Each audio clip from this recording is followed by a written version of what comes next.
नमस्कार, आप देख रहे हैं भगवा न्यूज नेटवर्क और मैं हूं आपके साथ खुशबू सिंह। प्रधानमंत्री नरेंद्र मोदी सरकार को 10 साल होने वाले हैं। इन 10 सालों में मोदी सरकार कई मुद्दों पर विपक्ष के निशाने पर रही, लेकिन सरकार ने कई ऐसे कार्य भी किए हैं जो कि आम जनता के हित में हैं। 18वीं लोकसभा का चुनाव भी पिछले चुनाव की तरह राष्ट्रवाद के मुद्दों पर ही आकर खड़ा हो गया है। देखिए इस पर हमारी एक खास रिपोर्ट। पिछले लोकसभा चुनाव के समय भाजपा के पास इतने मुद्दे नहीं थे जितने इस बार हैं। सिर्फ एक ट्रिपल तलाक के खिलाफ बना कानून ही मुद्दा था, जो भाजपा के कोर वोट बैंक का मुद्दा नहीं था। इस कानून ने हिंदुओं को किसी तरह का कोई नुकसान या फायदा नहीं था।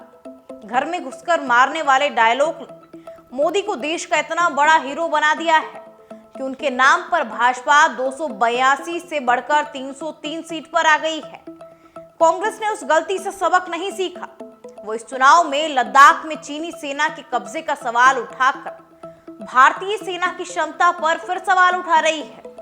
हालांकि भारतीय सेना ने कांग्रेस के आरोपों का पूरी तरह से खंडन किया है, लेकिन कांग्रेस की ओर से सवाल दागा जाना अब भी जारी है। ऐसे में कई लोगों को मैंने कहता सुना है कि मोदी जी ने आखिर किया ही क्या है। अगर आप भी ये लाइन सुनते हैं तो ये वीडियो आपके लिए है। आखिर यूं ही नहीं, वो दुनिया के सबसे पसंदीदा पीएम है।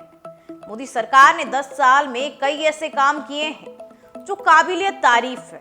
वहीं अगर बात करें बीजेपी की, तो 2014 के बाद से देश में बड़ी संख्या में उच्च शिक्षा के नए संस्थान स्थापित किए गए हैं, जिनमें 7 IIT, 7 IIM, 15 एम्स और 390 विश्वविद्यालय शामिल है।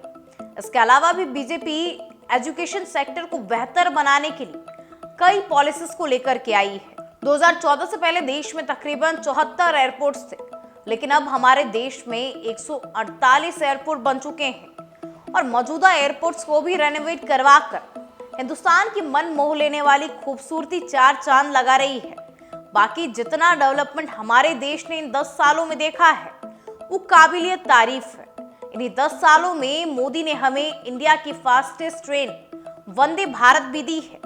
जापान के साथ मिलकर मोदी ने रेलवेज की काया ही पलट दी है। रेलवेज ने अपने इतिहास में इतने कम समय में इतना विकास पहली बार देखा है।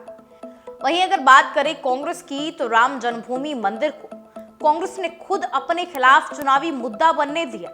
राम जन्मभूमि का निर्माण चुनावी मुद्दा तो बनना ही था, लेकिन उसके प्राण प्रतिष्ठा कार्यक्रम के बहिष्कार का बयान जारी करके कांग्रेस ने अपने पैरों पर कुल्हाड़ी मार ली। अगर वो भी बाकी विपक्षी दलों की तरह चुप्पी साध लेती या देश भर के हिंदुओं को शुभकामनाओं का संदेश देकर अब तक मंदिर निर्माण में अड़चनें डालने की गलती सुधार लेती, तो उस पर हिंदुओं का नकारात्मक प्रभाव कम पड़ता। कांग्रेस राष्ट्र की भावना के मुद्दों को समझने में भयंकर गलती कर रही है।